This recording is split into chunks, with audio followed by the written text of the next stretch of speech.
Hello everyone, this is Saurabh in front of you और light का second lecture मैं आपके सामने लेके आया हूं।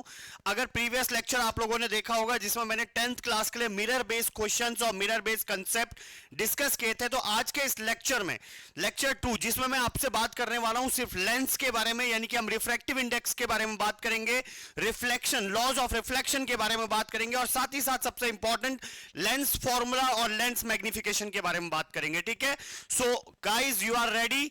देखो 10th क्लास के लिए अब हमारे पास सिर्फ और सिर्फ 4 से 5 दिन का समय बचा है और इन 5 दिनों में हमें भैया धुआं उड़ा देना है। ठीक है, तो वन शॉट वन लेक्चर, कोई दिक्कत नहीं है भैया, हमें पूरा सिलेबस करके देना है। मिरर में कंप्लीट कर चुका हूं, लेंस आज कंप्लीट कर देंगे, इलेक्ट्रिसिटी और उसके बाद मैग्नेटिज्म और ह्यूमन आई। ठीक है भाई, इसी के साथ हमारा पूरा 10th का खत्म होगा और लास्ट के याद रखना आफ्टर 26 यानी कि 27, 28, 29 ऑनवर्ड्स हम लोग आएंगे लाइव पूरी टीम के साथ और आपको कराए जाएंगे पीवाईक्यूज। ठीक है, जितने भी क्वेश्चंस आज तक 10th क्लास में पूछे गए लास्ट 10 इयर्स में और प्लस उससे भी इंपॉर्टेंट चीज, the most expected questions of physics, chemistry and bio. ठीक है, लाइव सेशंस चलेंगे, इसी टाइम पे मैं आपको मिलूंगा यहां पे, आपका दोस्त, मेरे साथ होगी मेरी पूरी टीम। ठीक है, केमिस्ट्री और बायो के लिए। So guys if you guys are ready तो कमेंट बॉक्स में ये चीज जरूर लिखना कि सर हम लाइव का वेट कर रहे हैं। भैया देखो ये इंपॉर्टेंट चीज है ताकि मुझे भी मोटिवेशन आए आपसे मिलने का। ठीक है, so let us start today's lecture. Okay, the very first topic that comes to our mind when we talk about the lenses, that is called refraction of light. ठीक है, अब refraction of light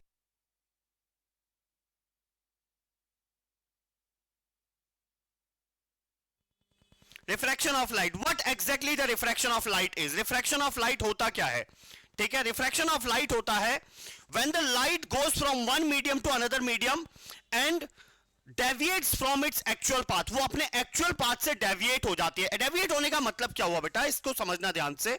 डेविएट होने का मतलब हुआ हमारे पास कि मान लो मैंने आपसे कहा, ठीक है, मैंने आपसे कह दिया कि आपके पास एक मीडियम है, एक ग्लास है, ये रहा ग्लास स्लैब। ठीक है बेटा, अब हुआ क्या, यहां पे मैंने एक नॉर्मल ड्रॉ करी इस तरीके से, दिस इज नॉर्मल। अब हो क्या रहा है, लाइट जो है यहां पर कोई सोर्स है, सोर्स से आके निकलती है और एंगल ऑफ इंसिडेंस हो गया आई। अब ये जो लाइट है सोर्स से आती है इस तरीके से, अब ये यहां से सीधी ना जाती हुई क्या होता है, it will bend towards the normal, it will bend towards the normal, this is called refraction. इसी प्रोसेस को, इसी फिनोमिना ऑफ लाइट को हम लोग रिफ्रैक्शन कहते हैं। जब लाइट किसी एक माध्यम से दूसरे माध्यम में प्रवेश करती है और अपने पथ से विचलित हो जाती है, अपने पथ से विचलित हो जाती है, तो इस चीज को रिफ्रैक्शन ऑफ लाइट कहा जाता है। When the light deviates from its path on moving from one medium to another medium is called refraction of light. I hope सबको समझ में आया होगा। डन। अब इसके बाद मैं बात करना चाहूंगा the very important thing, why exactly the refraction अगर। भैया देखो रिफ्रैक्शन होता क्यों है, सर आपने कह दिया रिफ्रैक्शन क्या होता है, चलो ठीक है बात समझ में आ गई, ये तो बता दो रिफ्रैक्शन होता क्यों है। सबसे इंपॉर्टेंट बात तो यही है, मुझे यही नहीं पता रिफ्रैक्शन क्यों हो रहा है। अब रिफ्रैक्शन होने की सबसे इंपॉर्टेंट वजह क्या है मैं आपको समझाता हूं। Because the different speed of light in the different media, यानी कि आप सोचो आप एक थार लेके निकले हो, भैया तुम्हारा भाई चलाएगा आज पूरे 220 पे, ठीक है, अब तुम लेके चल रहे हो गाड़ी को फुल स्पीड से, तारकोल की रोड है, चिकनी एकदम सड़क है, नेशनल हाईवेज है, अचानक से क्या होता है आगे आ जाता है पानी, पूरा पानी पानी भरा हुआ रोड पे। ठीक है, अब क्या होगा, अगर आपकी स्पीड सेम रही तो क्या गाड़ी रास्ता छोड़ेगी? नहीं छोड़ेगी, छोड़ेगी, बिल्कुल छोड़ेगी। अगर स्पीड में आपने अंतर नहीं किया तो होगा क्या, गाड़ी जो है वो रास्ता छोड़ देगी, इससे क्या होगा, एक्सीडेंट होने के चांसेस होंगे। लाइट के साथ भी सेम होता है, जब लाइट सडनली मीडियम चेंज होता है तो वो अपना एक्चुअल पथ, जो उसका एक्चुअल रास्ता है, वो उसको छोड़ के उस पाथ से डेविएट हो जाती है और वैसी this is called refraction. Same चीज यहां पे होती है, देखो यहां से फुल स्पीड से आई लाइट, अब जैसे ये दूसरे मीडियम में एंटर करेगी, देखो ये नॉर्मल है, जैसे ही दूसरे मीडियम में एंटर करेगी तो यहां ना जाते हुए टुवर्ड्स द नॉर्मल बेंड हो गई और फिर जैसे यहां से बाहर निकली फिर से वापस उसी पाथ पे चलेगी। So this is called refraction of light. Refraction क्यों होता है? Due to different speed of light in the different media. Done. Okay, moving to the next one. अब हम बात करते हैं किसके बारे में, लॉज ऑफ रिफ्रैक्शन। रिफ्रैक्शन के नियम क्या है?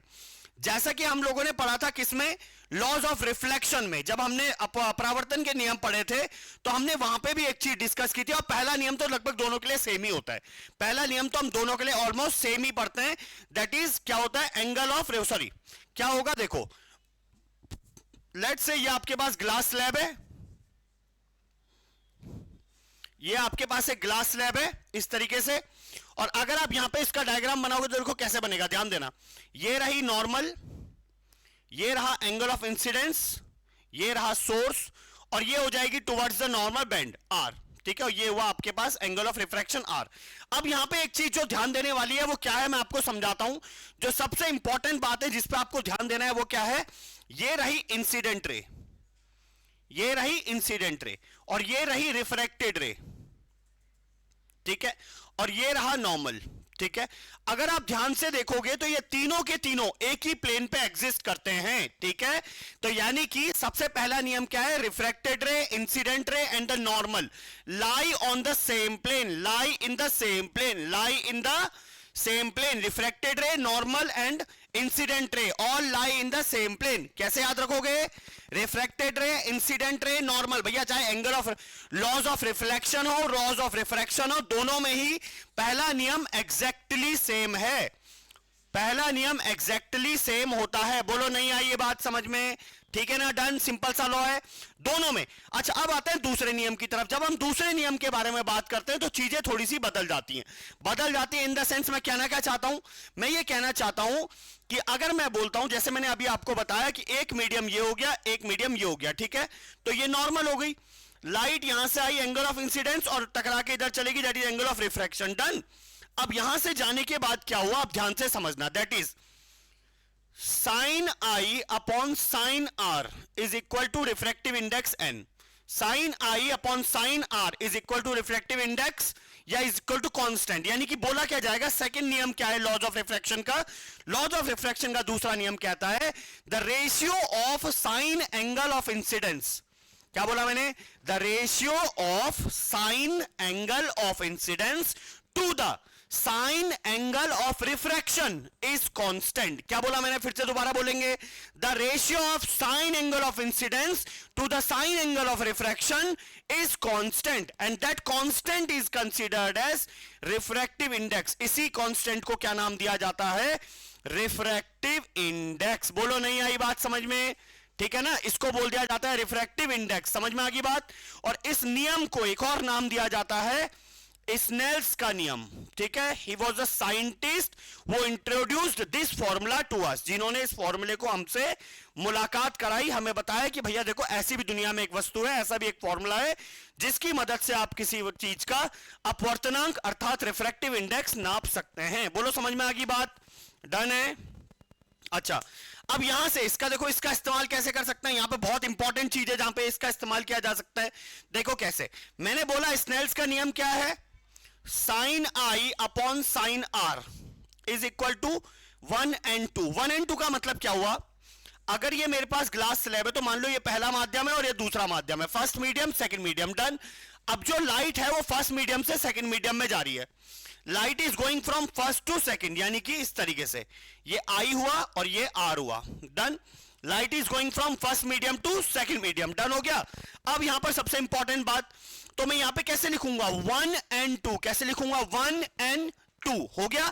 तो अब 1 and 2 को ब्रेक करूंगा तो कैसे करेंगे, आप ध्यान देना सबके सब, n2 upon n1, n2 upon n1 कैसे लिखा जाएगा, n2 अपॉन n1, इस तरीके से ब्रेक करा जाएगा। अच्छा सबसे इंपॉर्टेंट बात, अगर रिफ्रैक्टिव इंडेक्स और वेलोसिटी का रिलेशन देखा जाए दोनों एक दूसरे के उल्टा चलते हैं, यानी कि जितना ज्यादा रिफ्रैक्टिव इंडेक्स होगा उतना लाइट को ट्रेवल करने में दिक्कत आएगी। फॉर एग्जांपल पानी में लाइट आसानी से ट्रेवल करती है एज कंपेयर टू शहद, शहद का रिफ्रैक्टिव इंडेक्स ज्यादा होता है जिस कारण से उसमें प्रकाश जो है आसानी से ट्रेवल नहीं कर पाता है, ठीक है, डन। तो मैं क्या कर दूंगा V2 अपॉन V1, इस चीज का आपको याद रखना है बेटा हमेशा, ठीक है, डन। याद रहेगा, बोलो हाँ या ना, अरे याद रहेगा नहीं रहेगा, ठीक है ना। तो चलो ये आ गया आपके पास, कोई दिक्कत है यहां तक तो बताओ मुझे, ठीक है। अच्छा अब बात करते हैं इसके फॉर्मूले पे, फॉर्मूला इसका यूटिलाइज करना सीखते हैं। देखो ये तो आ गया हमारे पास, ये तो आ गया हमारे पास फॉर्मूला, ठीक है। अब बात करते हैं इसके क्वेश्चंस पे। चलो पहला क्वेश्चन मैं आपको कराने जा रहा हूं, इससे संबंधित बिल्कुल सेम फॉर्मूले से संबंधित एक सवाल आपकी स्क्रीन पर मौजूद है। क्वेश्चन नंबर 11 देखो, क्वेश्चन नंबर 11 इसको नाम दिया गया है क्योंकि इससे पहले जो मिरर वाले फॉर्मूले थे या मिरर वाले क्वेश्चंस थे, मैं इससे पहले वाले लेक्चर में डिस्कस कर चुका हूं। अगर आप चाहते हो कि सर थोड़े और क्वेश्चंस करें तो कोई दिक्कत नहीं है, मैंने आपको पहले बता दिया है। आपका नेक्स्ट पेपर यानी कि 26 को जो पेपर है उसके तुरंत बाद यानी कि मंडे के बाद 27, 28, 29 से और 1 मार्च को मेरी पूरी टीम यानी कि मैं हो गया फिजिक्स के लिए, केमिस्ट्री के लिए आशीष सर और बायो के लिए हमारी मैम होगी कोमल मैम, हम तीनों यहां पर आपको मिलेंगे लाइव सेशंस में। आपके जितने ज्यादा डाउट्स होंगे हम लोग सब कुछ यहां पे कंप्लीट करेंगे। भैया देखो, वन शॉट रिवीजन है, कुछ भी करके ये वाला बोर्ड का पेपर हमें फोड़ना है, ठीक है। ज्यादा से ज्यादा मात्रा में हमारे साथ जुड़ना, जितना ज्यादा हो सकता है दोस्तों के साथ शेयर कर दो। भैया देखो, धुआं उड़ा दो। आखिरी के 4 दिन सिर्फ और सिर्फ हमारे नाम होंगे, साइंस का पेपर तुम्हारे नाम होगा। डन। चलो, question number 11 on the screen. The speed of light in a transparent medium is 0.6 times that of its speed in vacuum. The refractive index of the medium is. Refractive index of the medium क्या होगा आपको ये बताना है हमें, ठीक है। Done. चलो देखो कैसे करेंगे। Speed of light in a transparent medium is 0.6 times. अब देखो, मान लो ट्रांसपेरेंट मीडियम को VT बोल देता हूं और that is 0.6 times the speed of light in vacuum. Vacuum को बोल देता हूं VC, यानी कि स्पीड VC से डिनोट कर देते हैं वैक्यूम को, ठीक है। डन। ये हमको बोल दिया गया है। अब the refractive index of the medium is, you just have to calculate the refractive index of the medium. Now how to calculate, that is CNT, है ना। मैंने बोल दिया CNT। C क्या हो गया, वैक्यूम ना, वैक्यूम को एयर भी तो बोल सकते हैं, तो यहां पे एयर ही लिख देता हूं, तो ANT लिख दिया मैंने। T क्या है, ट्रांसपेरेंट मीडियम है, light is going from air to the medium, light is going from air to the medium. अगर मैं इसको ब्रेक करूंगा तो देखो, ब्रेक करके कैसे लिख सकता हूं, NT upon NA, NT upon NA लिखा जा सकता है यहां से ऐसे। और अगर मैं इसको वेलोसिटी कैसे, देखो वेलोसिटी इसकी उल्टी चलती है, वेलोसिटी हमेशा रिफ्लेक्टिव इंडेक्स के उल्टा काम करती है। डन। तो अब देखो कैसे होगा, सब ध्यान से देखना। मैंने क्या लिखा, ANT is equal to velocity of light in air, और velocity light in transparent medium कितना है, 0.6 इंटू VA, ठीक है। तो VA से VA तो कैंसिल आउट हो जाएगा भाई, सिंपल सा लॉजिक है ना। तो आपके पास क्या बचेगा अब सॉल्यूशन करने के लिए, आपके पास आ गया ANT is equal to, that is 10 upon 6, that is 2 5 जा 10, 2 3 जा 6। So the refractive index is 5/3 या फिर 1.6, जो भी आपको सही लगे, ठीक है। आई होप आपको ये समझ में आओगे। देखो कुछ नहीं करा बेटा, बहुत सिंपल सा लॉजिक था।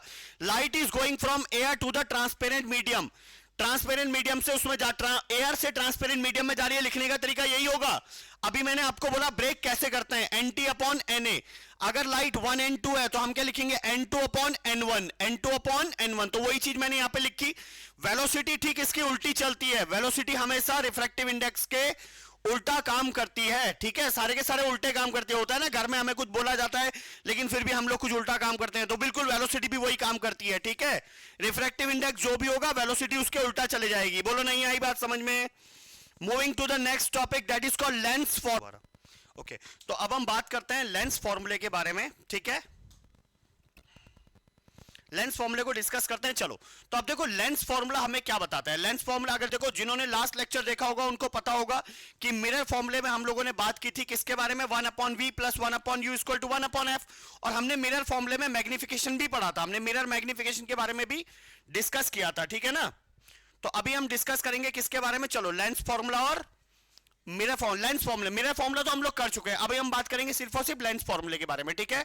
तो 1/v यहां पे हम डिस्कस करते हैं इसे, 1/v minus 1/u equal to 1/f। और मैग्निफिकेशन बेटा इसका क्या होता है, v/u। मैग्निफिकेशन कितना हो जाता है, v/u। हमेशा इस बात को याद रखना।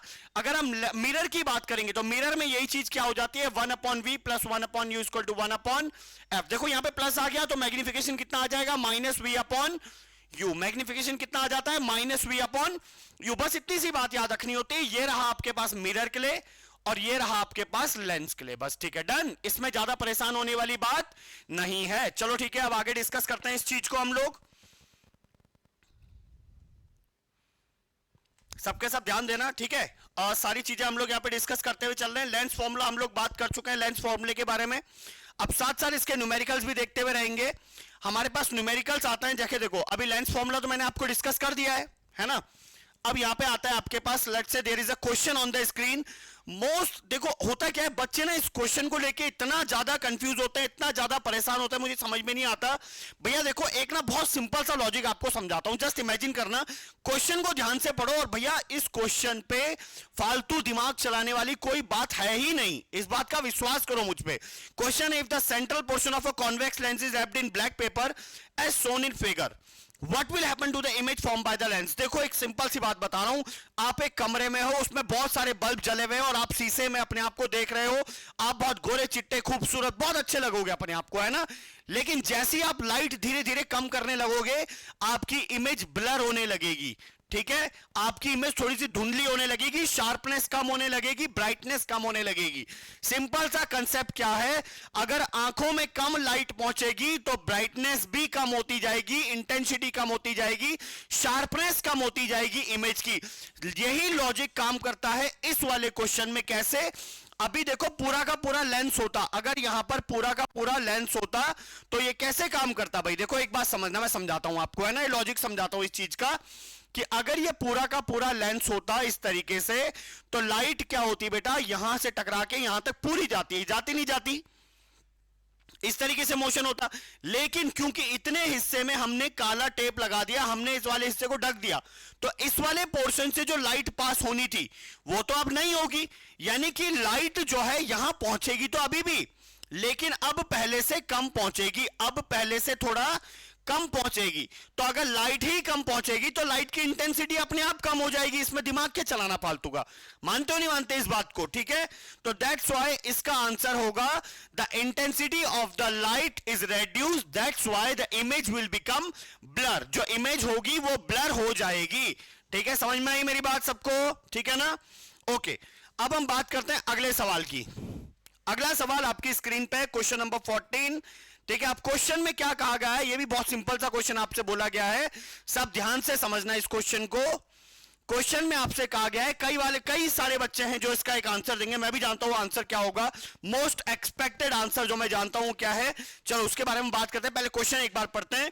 An object approaches a convergent lens. Convergent lens की बात की जाए तो हम सिंपल सी बात है, हम लोग कॉन्वेक्स लेंस के बारे में बात कर रहे हैं, पहली बात तो क्लियर हो गई।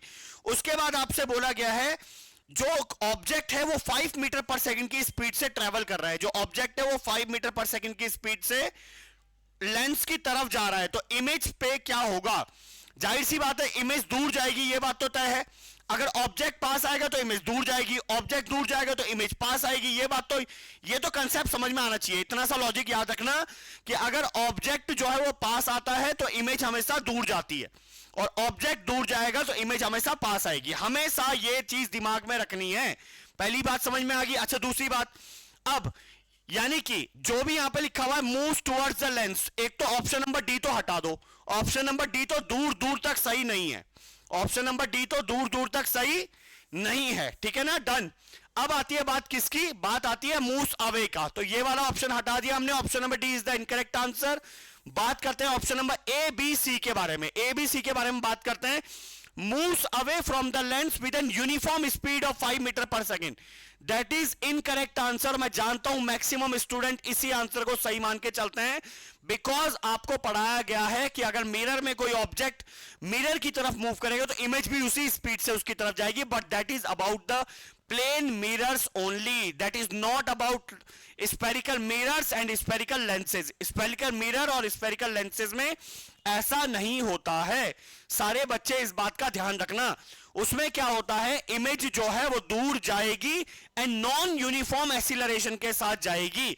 इस बात का हमेशा सारे स्टूडेंट्स ध्यान रखेंगे।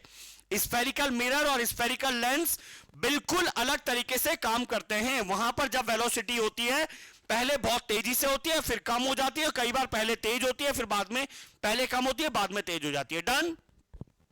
तो that is non uniform acceleration. So option number C is the correct answer.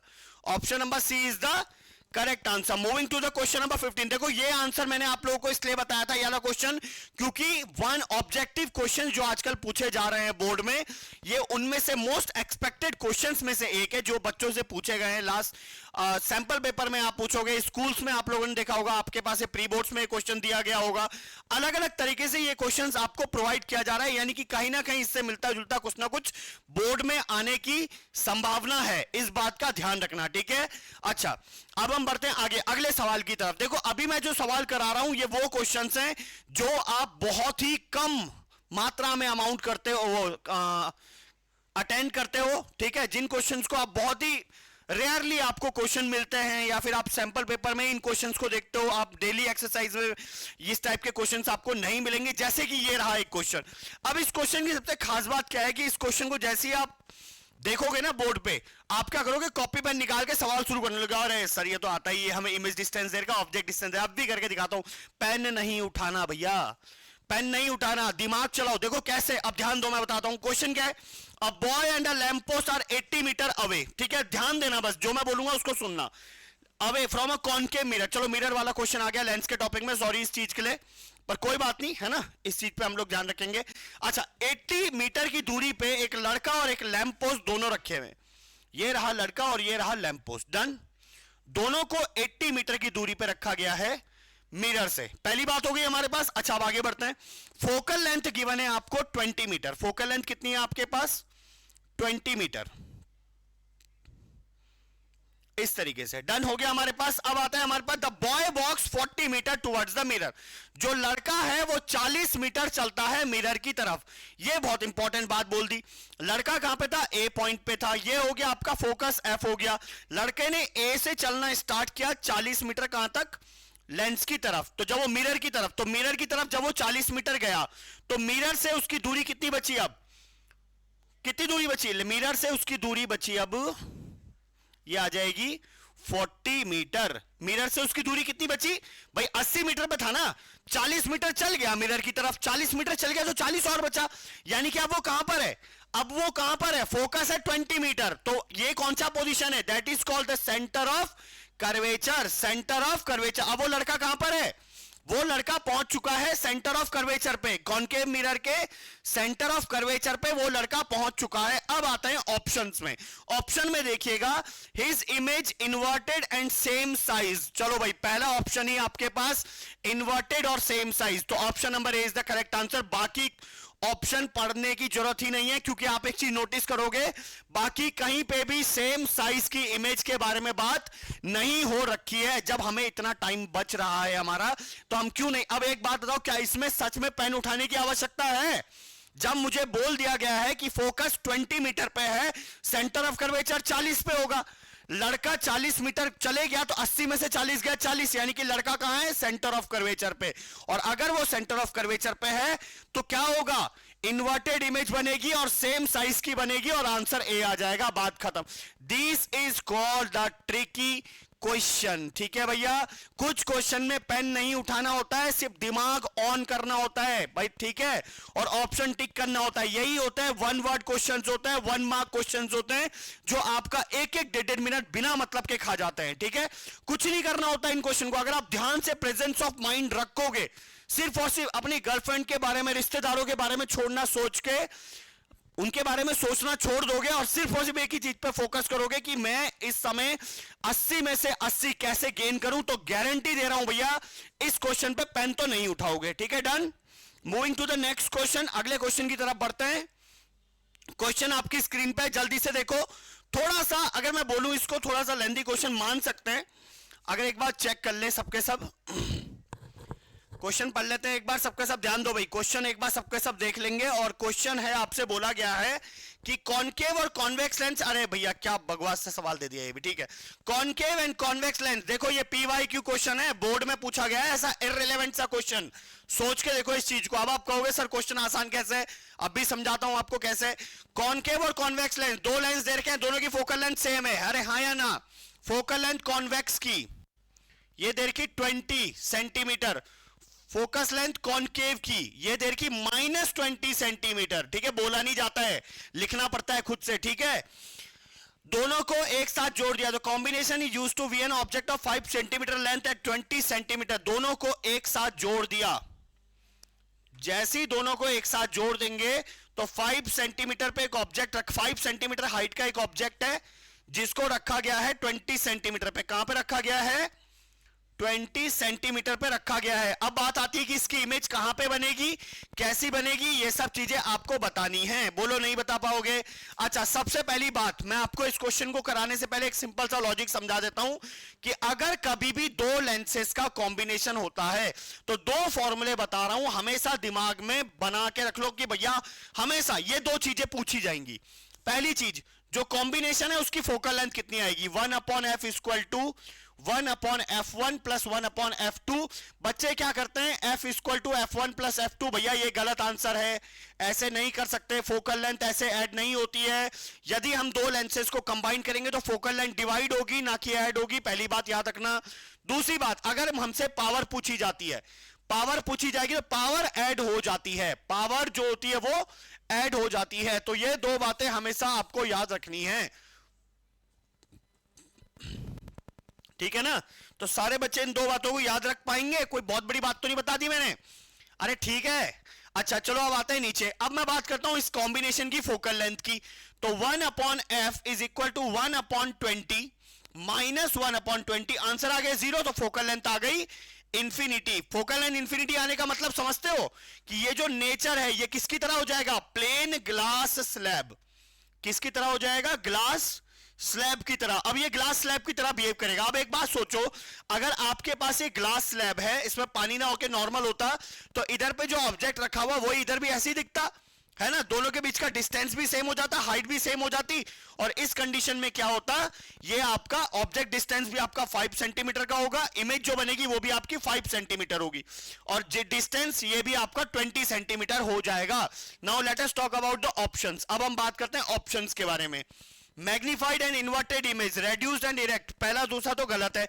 Of the same size as the object and erect, बहुत बढ़िया। Of the same size as the object but inverted, तो answer आएगा C. Erect image बनेगी because plane glass slab है, inverted image नहीं बनेगी, याद रखना, ठीक है? इरेक्ट इमेज बनेगी और सेम साइज की बनेगी और सेम डिस्टेंस पे भी बनेगी। तो ये बात हो गई हमारे पास खत्म। अब आते हैं क्वेश्चन नंबर 18 की तरफ। क्वेश्चन नंबर 18 भी जो है बहुत एक थ्योरेटिकल क्वेश्चन है, इसके बारे में ज्यादा सोचने की जरूरत है नहीं। वैसे तो हम इसको मैथमेटिकल एक्सप्रेशन से भी सॉल्व कर सकते हैं, लेकिन क्योंकि अभी आप 10th क्लास के स्टूडेंट्स हैं तो आपके लिए मैथमेटिकल एक्सप्रेशन अभी नहीं है। यदि यही सवाल एक 12th क्लास के बच्चे के लिए होता तो उसको अलग तरीके से इसको सॉल्व कराया जाता, बट क्योंकि एक 11th 10th क्लास के बच्चे से बात की जा रही है तो मैं आपको बता दूं, अगर किन्हीं भी दो एक कॉन्वेक्स लेंस को both pieces kept in contact one another after then find the new focal length of the combination, ठीक है? अच्छा क्या बोला गया है? आपके पास एक लेंस है इस तरीके से, इसको हॉरिजॉन्टली कट कर दिया गया है। अगर मैं इसको हॉरिजॉन्टली कट करूंगा तो ये कुछ ऐसा बन जाएगा, ये कुछ इस तरीके से नजर आएगा, ठीक है? डन। अब ये इस तरीके से नजर आएगा तो मेरे पास फोकस है एफ, ठीक है? अब दोनों की फोकल लेंथ जो है बेटा इस कंडीशन में डबल हो जाएगी। याद रखना, अगर लेंस को हॉरिजॉन्टली कट किया जाता है तो उसकी फोकल लेंथ डबल हो जाती है और पावर हाफ हो जाती है। बस ये बात आपको याद रखनी। क्यों होती है इसके लिए बहुत अच्छा फॉर्मूला है हमारे पास, that is called thick lens formula, लेकिन उसको हम आगे डिस्कस करेंगे जब हम हायर स्टडीज की तरफ मूव करेंगे, ठीक है? कोई दिक्कत यहां तक? नाउ अब मैं आपके साथ आगे बढ़ रहा हूं, क्वेश्चन नंबर 19 की तरफ बढ़ गए हम, ठीक है? क्वेश्चन नंबर 19 को एक बार देख लेते हैं। Okay, now the question number 19 on the screen. बहुत सिंपल सा क्वेश्चन है, एक बार रीड कर लेते हैं सबके सब जल्दी से। एक बार क्वेश्चन नंबर 19 को रीड कर लो और उसके बाद स्क्रीनशॉट लो, चाहे वीडियो को पॉज करो और एक बार सॉल्यूशन कर लो, ठीक है? क्वेश्चन नंबर 19 बहुत सिंपल सा है, बहुत ज्यादा नहीं है, एक थोड़ी सी कैलकुलेशन जरूर है इसमें। कैसे करेंगे? Convex lens of focal length 40 centimetre, convex lens है, फोकल लेंथ 40 सेंटीमीटर है, तो भैया परेशान होने वाली बात तो है नहीं क्योंकि 40 सेंटीमीटर प्लस में आएगा। डन। वर्चुअल इमेज है 20 centimetre from it. Convex lens जो है ये रहा आपके पास, अगर ये आपकी वर्चुअल इमेज दे रहा है तो देखो कैसे देगा, ऑब्जेक्ट यहां पे कहीं पे रखा होगा, इमेज कैसे बनेगी आप ध्यान देना सबके सब, ठीक है?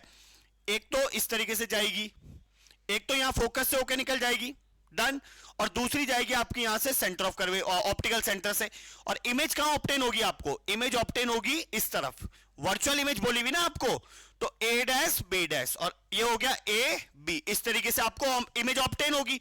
तो यानी कि जो आपको वी गिवन है, वी कितना गिवन है आपको? वी गिवन है आपको 20 सेंटीमीटर, तो आप क्या लिखोगे? माइनस का 20 सेंटीमीटर आपका इमेज डिस्टेंस है, तो v कितना हो गया माइनस 20 सेंटीमीटर। और इसके बाद बोला गया if the convex lens is replaced with concave lens of focal length 10 centimetre find the new image distance. ठीक है, डन, कोई दिक्कत नहीं। नया इमेज डिस्टेंस तो बाद में फाइंड करेंगे भैया, पहले हमें यह बताना है कि हमने जो कॉन्वेक्स लेंस अभी बनाया, मैंने अभी आपको बना के दिखाया ना कॉन्वेक्स लेंस, ये रहा कॉन्वेक्स लेंस, मैंने बोला ये रही आपके पास प्रिंसिपल एक्सिस और आपने ऑब्जेक्ट को रखा यहां पे कहीं पे। ठीक है, तो अब सबसे पहले क्या होगा, एक लाइट तो जाएगी इस तरीके से पैरेलल, ठीक है, और ये हो जाएगी फोकस से होते हुए। दूसरी लाइट जाएगी आपकी कहां से होती हुई जाएगी, दूसरी लाइट जाएगी आपकी ऑप्टिकल सेंटर से होते हुए, और ये दोनों लाइटें, दोनों की दोनों लाइनें पीछे जाके मर्ज हो जाएंगी और इस तरीके से आपको एक इमेज ऑब्टेन होगी, that is A dash B dash, और ये हो गया आपके पास ए बी, और ये हो गया आपके पास फोकस। ठीक है, डन। इस तरीके से आपको वर्चुअल इमेज ऑब्टेन होगी। लेकिन क्वेश्चन है कि सर ये यू कितना होगा, ये जो ऑब्जेक्ट डिस्टेंस है ये कितना होगा, नहीं समझे आप लोग, ऑब्जेक्ट डिस्टेंस समझना ज्यादा जरूरी है। ये हो गया वी, वी तो माइनस 20 सेंटीमीटर है, तो v के साथ तो कोई दिक्कत है ही नहीं मुझे, लेकिन मुझे जो है u की वैल्यू निकालनी है, कैसे निकलेगी, 1 upon F equal to 1 upon V minus 1 upon U. तो कोई पंगा नहीं है, आराम से फॉर्मूला है मेरे पास, आराम से सॉल्व कर सकता हूं। 1 अपॉन 40 माइनस 1 अपॉन 20 और माइनस 1 अपॉन यू लिखा जा सकता है, यहां पे कोई दिक्कत नहीं है। अब यहां से आ जाएगा 1 upon 40 plus 1 upon 20 is equal to minus 1 upon U. आएगा नहीं आएगा, बोलो भाई, सिंपल सी बात है, कोई बहुत बड़ी मैथमेटिक्स नहीं चल रही यहां पे। ठीक है, ऐसा नहीं है गणितज्ञ बनाने वाला हूं मैं तुम्हें। तो ये आ जाएगा 3 upon 40 is equal to minus 1 upon U, तो यू आ गया आपके पास माइनस 40 अपॉन 3, 40 अपॉन 3, तो ये आ गई आपके पास ऑब्जेक्ट डिस्टेंस, ये आ गया आपके पास ऑब्जेक्ट डिस्टेंस। यहां तक हमने कर लिया। अब देखो पहला काम हमारा हो गया, लेकिन सवाल ये नहीं था, सवाल था अगर इस कॉन्वेक्स लेंस को कॉन्केव लेंस से रिप्लेस कर दिया जाए तो नया इमेज डिस्टेंस कितना होगा। अब देखो कैसे किया जाएगा, देखो ऑब्जेक्ट डिस्टेंस तो इस बार हम 40/3 लेंगे, लेकिन इस बार लेंस कौन सा आ गया, कॉन्केव लेंस आ गया, 1 upon V minus 1 upon U. तो अब कॉन्केव लेंस है तो फोकल लेंथ ली जाएगी माइनस में, इक्वल टू 1 अपॉन वी हमें निकालना है, और ऑब्जेक्ट डिस्टेंस है 40/3 यानी कि 3 अपॉन 40 रेसिप्रोकल हो जाएगा, प्लस का 3 अपॉन 40। तो अब मैं इसे इधर ले लेता हूं, माइनस 1/10 माइनस का 3/40 इक्वल टू 1 अपॉन वी, इस तरीके से लिख देंगे इसे। तो यह आ गया आपके पास 4 माइनस का 7/40 is equal to 1 upon V, तो वी आ गया माइनस का 40/7 सेंटीमीटर, माइनस का 40/7 सेंटीमीटर। ये लो, ये आ गया आपके पास इमेज डिस्टेंस। डन। यहां तक किसी को कोई भी प्रॉब्लम है तो मुझे बताए, कोई दिक्कत नहीं है, कर लेंगे। देखो थोड़ा लेंदी है, जाहिर सी बात है, 3 मार्क्स का क्वेश्चन आता है भैया, देखो 2 से 3 मार्क्स का सवाल बैठेगा पेपर में, कोई मजाक नहीं है। ठीक है, तो थोड़ा बहुत लेंदी तो होता ही है, ठीक है ना। Moving to the next question, थोड़ा देखो अगला क्वेश्चन आपकी स्क्रीन पे एक और न्यूमेरिकल है, और ये 2020-21 के क्वेश्चन पेपर में आपको मिल भी जाएगा क्वेश्चन। ठीक है, अब देखो क्वेश्चन सॉल्व करते हैं, थोड़ा सा लेंदी जाएगा, ये भी लेंदी तो क्या जाएगा, पर यह है कि इन क्वेश्चंस के साथ सबसे इंपॉर्टेंट चीज होती है इनका डायग्राम। अगर इनका डायग्राम समझ में आ जाए तो भैया क्वेश्चन करना बड़ी बात नहीं होती। तो अब आपसे क्या बोला गया है कि आपके पास क्या है, एक रोहित है, रोहित एक एक्सपेरिमेंट कर रहा है। उसने क्या करा, उसने एक कैंडल ली, उस कैंडल की व्हाइट स्क्रीन पे इमेज बनाई। ठीक है, तो अब स्केल पे अगर नापा जाए तो मान लो ये रहा स्केल, ये रहा पूरा स्केल। ठीक है, यहां से 0 है और लास्ट है आपका 74, तो ये रहा आपके पास 74 सेंटीमीटर मान लो। तो पूरा का पूरा स्केल जो है वो 74 सेंटीमीटर का हम लोग मान के चलते हैं। ठीक है बेटा, अब हमें क्या बोला गया कि लेंस जो है वो 50 सेंटीमीटर पे प्लेस किया गया है, लेंस जो है वो 50 सेंटीमीटर पे प्लेस किया गया है। चलो कोई बात नहीं भैया, कर देंगे, हमें कौन सी टेंशन है, कॉन्वेक्स लेंस की बात हो रही ना भाई। कौन सा लेंस है, लेंस है आपका कॉन्वेक्स लेंस। चलो बोला गया है क्वेश्चन में कॉन्वेक्स लेंस है, तो लो भाई 50 सेंटीमीटर पे हमने लेंस को प्लेस कर दिया। तो पहला काम तो हमारा हो गया, 50 सेंटीमीटर पे लेंस को रख दिया गया है। अगर लेंस को 50 सेंटीमीटर पे रखा है तो अब और क्या बोला गया है, position of the candle of the flame, candle of the flame रखी गई है 26 सेंटीमीटर पे, यानी कि यहां पर लगभग ऑब्जेक्ट को रखा गया है A B, that is 26 centimetre. अब 26 सेंटीमीटर तो यहां से है ना, 0 से काउंट करके, अगर मैं लेंस से इसको काउंट करूंगा तो ये वाला डिस्टेंस मेरे पास लगभग आ जाएगा कितना, ये वाला डिस्टेंस आ गया मेरे पास लगभग, कितना बोल सकता हूं, इसको बोल सकते हैं 24 सेंटीमीटर। तो ऑब्जेक्ट डिस्टेंस यानी कि यू हो गया 24 सेंटीमीटर, ऑब्जेक्ट डिस्टेंस कितना आ गया 24 सेंटीमीटर। डन, चलो पहला काम हो गया मेरा, ठीक है। अब ये हो गया, अब आते देखो ये कर दिया, पोजीशन ऑफ कॉन्वेक्स लेंस हो गई। अब आती है position of screen. Position of screen यानी कि ये इसकी जहां पे इमेज बनेगी, इमेज कहां पे बनेगी 74 सेंटीमीटर पे। लेंस से अगर मैं देखूं तो ये आता है आपके पास 26 सेंटीमीटर, नहीं सॉरी 24 सेंटीमीटर। कितना आता है 24 सेंटीमीटर। अब यहां से इसको यूज करते हैं। What is the focal length of the convex lens, आपको बताना है कि लेंस की फोकल लेंथ कितनी होगी। सवाल का जवाब बिना पेन उठाए दिया जा सकता है अगर आप दिमाग का इस्तेमाल करोगे तो। आपसे बोला गया है एक कैंडल फ्लेम है जिसको लेंस से 24 सेंटीमीटर की दूरी पे रखा गया है, जिसको लेंस से 24 सेंटीमीटर की दूरी पे रखा गया है और उसकी इमेज बनती है स्क्रीन पे। और कमाल की बात क्या है, स्क्रीन जो है वो भी 24 सेंटीमीटर की दूरी पे है। अगर ऑब्जेक्ट 24 सेंटीमीटर पे है, इमेज 24 सेंटीमीटर पे है, तो भैया सेंटर ऑफ कर्वेचर क्या हुआ 24 सेंटीमीटर। अरे मानोगे नहीं मानोगे इस बात को, सेंटर ऑफ कर्वेचर क्या हुआ 24 सेंटीमीटर। और फोकस क्या होता है भैया, देखो 24 सेंटीमीटर का हाफ कर दो, फोकस हो जाएगा 12 सेंटीमीटर। बताओ पेन उठाने की जरूरत थी? सिर्फ और सिर्फ अगर डायग्राम को समझ लोगे, दिमाग में इमेज बना लोगे, सवाल ही पैदा नहीं होता कि आपको बिना मतलब के टाइम पास करना पड़े। बिना मतलब का पेन उठाया 1/v minus 1/u equal to 1/f, answer वही लिया है फालतू का टाइम पास करके। नहीं, बस दिमाग, प्रेजेंस ऑफ माइंड चाहिए, पूरा फोकस सिर्फ यहीं पे, ठीक है। वो क्या बोलेगी क्या नहीं बोलेगी ये तो तय हो चुका है, इसके बारे में बात नहीं करनी। बात किस बारे में करनी है कि इसका आंसर बिना पेन उठाए कैसे ला सकते हैं। बोलो हाँ या ना, मजा आया नहीं आया। नेक्स्ट क्वेश्चन, इसी में नेक्स्ट पार्ट बोला गया है आपसे, where will image be formed if we shift the candle towards the lens as a position of 38 centimetre. अगर ऑब्जेक्ट को, यानी कि अब देखो यहां पे क्या था, जो ए बी है ना पहले 26 सेंटीमीटर पे था, अब हमने क्या किया, इसको 26 सेंटीमीटर से हटा के हमने इसको प्लेस किया कहां पे 38 सेंटीमीटर पे। कहां पे प्लेस किया 30, यानी कि यहां से स्टार्ट करेंगे, ये 1 2 3 4 5 6 ये पहुंचा कहां पे आपका 38 सेंटीमीटर। कहां पहुंच गया 38 सेंटीमीटर पहुंच गया ना, ये था 0। तो यहां पे आपका ऑब्जेक्ट है 38 सेंटीमीटर। अब यदि ये 38 सेंटीमीटर है तो भैया देखो यहां से नापेंगे तो कितना आएगा 12 सेंटीमीटर। कितना आएगा 12 सेंटीमीटर। यानी कि अब ऑब्जेक्ट कहां पे रख दिया गया है 12 सेंटीमीटर। कुछ दिख रहा है? अरे भैया कुछ समझ में आ रही है बात कि ऑब्जेक्ट कहां रखा गया है 12 सेंटीमीटर। क्यों बोला गया 12 सेंटीमीटर, बोले तो फोकस पे, और अगर ऑब्जेक्ट फोकस पे है तो इमेज कहां बनेगी, है ना। तो बी वाले का आंसर क्या है, बोलो नहीं आया समझ में, ठीक है। देखो इसे बोलते हैं ट्रिक में घुमाना, इसे बोलते हैं दिमाग घुमा के रख देना, ठीक है ना। पेन उठाने की जरूरत नहीं थी, सिंपल बोला गया था। कहां से कहां ले गए 38 सेंटीमीटर, टोटल डिस्टेंस 50, 50 में से 38 गया 12, 12 आंसर आ गया। 12 क्या था फोकस, फोकस पे ऑब्जेक्ट होगा तो इमेज कहां ऑब्टेन होगी इंफिनिटी पे। भैया हो गया काम खत्म, फालतू दिमाग खराब करने वाली बात ही नहीं है। डन। अच्छा अब आते हैं किस पे, हम लोग आते हैं वापस किस पे इसके थर्ड पार्ट पे, ठीक है। इसी क्वेश्चन के थर्ड पार्ट पे आते हैं, draw the ray diagram to show the formation of image in case. Done. अब ये कैसे होगा सबके सब ध्यान देना, ठीक है। कैसे होगा, डायग्राम बना के दिखा रहा हूं। डायग्राम तो खैर सभी को आते होंगे, कोई दिक्कत नहीं, नहीं भी आते हैं तो मुझे बता देना, कोई दिक्कत नहीं। लाइव क्लास में सारे के सारे डायग्राम A to Z आपको बना के दिखा दूंगा, कैसे कैसे आप बना सकते हो और कैसे उनको याद भी रख सकते हो ये भी आपको बताऊंगा, ठीक है बेटा। तो मान लो कोई ऑब्जेक्ट आपने रख दिया है फोकस पे, तो सबसे पहली चीज ये गई, एक लाइन होगी parallel to the principal axis, जो कि नॉर्मल सी बात है।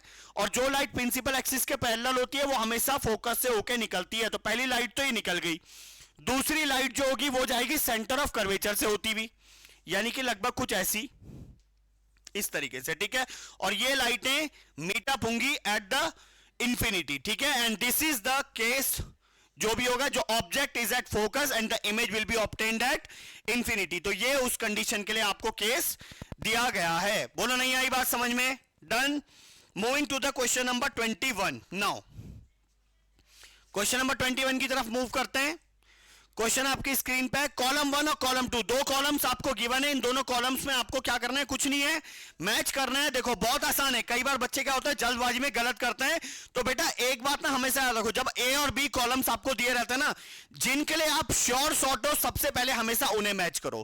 कभी भी पंगे मत लो फालतू के, ठीक है। देखो दिमाग है मैं जानता हूं, लेकिन प्रॉब्लम क्या है, बोर्ड में हम लोग इतना ज्यादा एक्साइटेड हो जाते हैं, नर्वस हो जाते हैं। कई बार दोनों अपोजिट, या कई बार एक्साइटेड हो जाएंगे वरना नर्वस हो जाएंगे, और हम लोग गलतियां करते हैं। दैट्स वाई हमेशा अपने आप को शांत रखो, एक्साइटेड नहीं होना, और जिस चीज के लिए आप 110% श्योर हो, सबसे पहले उनको अटेंड करो। जैसे कि आप मैच द कॉलम देख पा रहे हो, जैसे हमारे पास चार ऑप्शन है। इंफिनिटी पे ऑब्जेक्ट होगा तो इमेज काम कैसी होगी, बिटवीन सी एंड इंफिनिटी होगा तो इमेज कैसी होगी, और कॉन्वेक्स मिरर की बात की जा रही है यहाँ पे, सॉरी कॉनकेव मिरर की बात की जा रही है, ठीक है। तो उसके हिसाब से हमें सोचना है सर, सब कुछ हमें कॉन्वेक्स मिरर के हिसाब से सोच के चलना है, ठीक है। तो कोई दिक्कत नहीं, आराम से कर लेंगे इस बात को, सबके सब ध्यान देना। चलो एक एक करके शुरू करते हैं। तो मैं सबसे पहले शुरू करना चाहूंगा कहां से, सेंटर ऑफ कर्वेचर से। यानी कि अगर मुझसे बोला गया है ऑब्जेक्ट सेंटर ऑफ कर्वेचर पे है, तो भैया एक बात तो क्लियर है, सेम साइज बनेगा। बोलो हो हाँ या ना भाई, 110% होता है भैया ऐसा, और कोई कंडीशन ही नहीं है ऐसी, तो गलत होने का तो सवाल ही पैदा नहीं होता इस बारे में। अच्छा अब बात करते हैं किसके बारे में, अगर ऑब्जेक्ट फोकस पे है तो इमेज कहां बनेगी, इंफिनिटी पे। इमेज कहां बनेगी, इंफिनिटी पे। और इंफिनिटी पे इमेज बनेगी तो कैसी बनेगी, बहुत बड़ी बनेगी भैया, बहुत ही बड़ी बनेगी, एनलार्ज इमेज बनेगी। नहीं मानोगे इस बात को तो भैया फोकस का भी जो हो गया टंटा खत्म हो गया, ठीक है। फोकस को भी साइड कर दो। ऑप्शन सी और डी तो हमने निकाल दिए, अब क्या बचा, इंफिनिटी और बिटवीन इंफिनिटी। अगर ऑब्जेक्ट इंफिनिटी पे है तो इमेज कहां बनेगी, अगर ऑब्जेक्ट इंफिनिटी पे है तो इमेज कहां बनेगी, फोकस पे। कहां बनेगी, फोकस पे। और फोकस पे अगर इमेज बनी तो कैसी होगी, डिमिनिश्ड इमेज होगी। कैसी इमेज बनेगी, छोटी सी इमेज बनेगी, नन्ही मुन्नी सी, ठीक है भाई। और लास्ट आते हैं कहां पे, between infinity and centre of curvature. अगर इंफिनिटी और सेंटर ऑफ कर्वेचर के बीच में है तो कॉनकेव मिरर के केस में आपको दिखा दूं कि अगर ऑब्जेक्ट को यहां रख दोगे तो इमेज जो होगी वो कैसी बनती है, real and inverted, real and inverted image बनेगी। यानी कि ये रही रियल, और दोनों की दोनों P and Q both the options are correct for option number B. समझ में आई बात। तो इस तरीके से हम इन लोगों को कनेक्ट कर सकते हैं आपस में, तो कोई दिक्कत किसी को। चलो moving to the next one, next question की तरफ जाएंगे। और नेक्स्ट क्वेश्चन जो है थोड़ा सा अलग टॉपिक आ गया आपके पास, लेकिन इसी टॉपिक के साथ हमारा लाइट चैप्टर भी पूरा खत्म हो जाएगा, ठीक है। तो जिन जिनको पसंद आया है मैं आपको समझा दूं भैया, देखो हमने दो लेक्चर्स बनाए हैं, एक में मिरर डिस्कस किया था और एक में हमने डिस्कस किया सिर्फ और सिर्फ लेंस के बारे में, ठीक है। Refractive index, lens formula, magnification, जो भी था हमने यहां पे डिस्कस किया। अभी भी किसी को कोई डाउट है तो कोई दिक्कत नहीं, मैं आपको यहीं पे मिलूंगा दोबारा से। अच्छा पहले इस क्वेश्चन को एक बार देख लेते हैं। Combination of a concave and convex lens, concave और कॉन्वेक्स लेंस का जो कॉम्बिनेशन है उसकी पावर है 4 डायोप्टर। मैंने आपको बोला था पावर हमेशा ऐड होती है, पावर हमेशा ऐड होती है, तो पावर देखिए 4 डायोप्टर, डन। अब हमारे पास है if the power of the, ये होगा कॉन्वेक्स लेंस, यहां पे कॉन्वेक्स लिखा जाना चाहिए था, power of the convex lens. अगर power of the convex lens जो है वो 5 डायोप्टर है, तो आपको बताना है power of the concave lens कितनी होगी। भैया देखो सिंपल सा है, -1 डायोप्टर, आ गया आंसर, ठीक है। वैसे भी कॉनकेव है तो कॉनकेव की पावर हमेशा माइनस में आनी चाहिए, अरे हाँ है ना।